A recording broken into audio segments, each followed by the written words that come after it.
So the question is this, that is it permissible to pray for the idolater parents of one? The Holy Quran categorically rejects this, So prohibits you. Idolaters. Yes. Yes? It's not permissible. Not at all. So the one whose parents were idolaters, he prays in his prayers the Wale Wale Diya. Well, Mu'minina. Yes. Yes? So what's Yes, I understand. I know the point. Yes.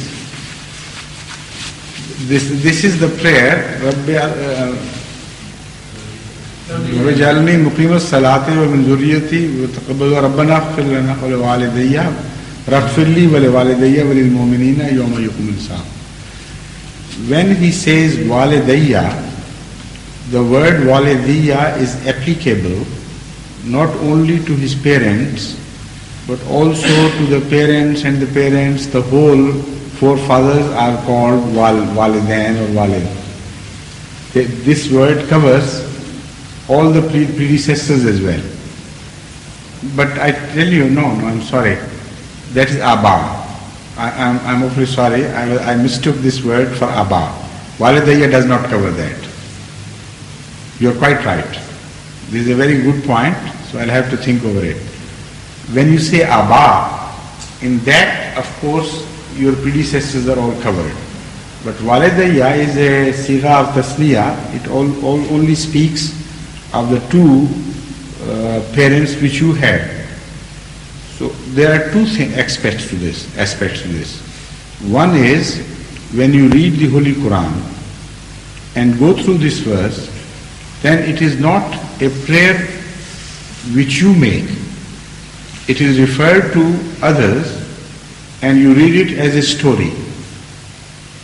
The Holy Quran tells you that so such and such person and so recited this prayer, so there is nothing wrong.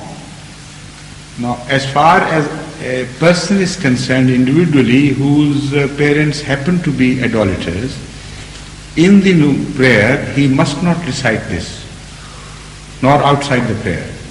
And the prayer can be complete without this prayer.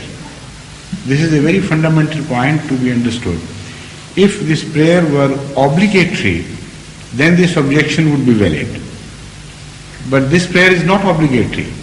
You say Durood Sharif, and even if you say Assalamu Alaikum after that, without reciting the prayer Rabbana Atina Fid Dunya and so on, your prayer would be still complete, according to all the fuqaha.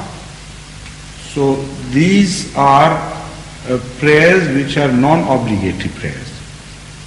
And the order of the Holy Quran is obligatory. Anybody who has parents as idolaters should not pray for them.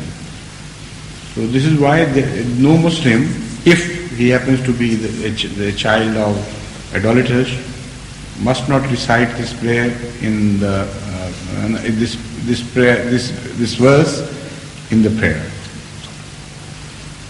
Right? Well, you thought of a good point. Thank you. I must congratulate you on this. Thank you. Very fine point you raised. Thank you. Sir,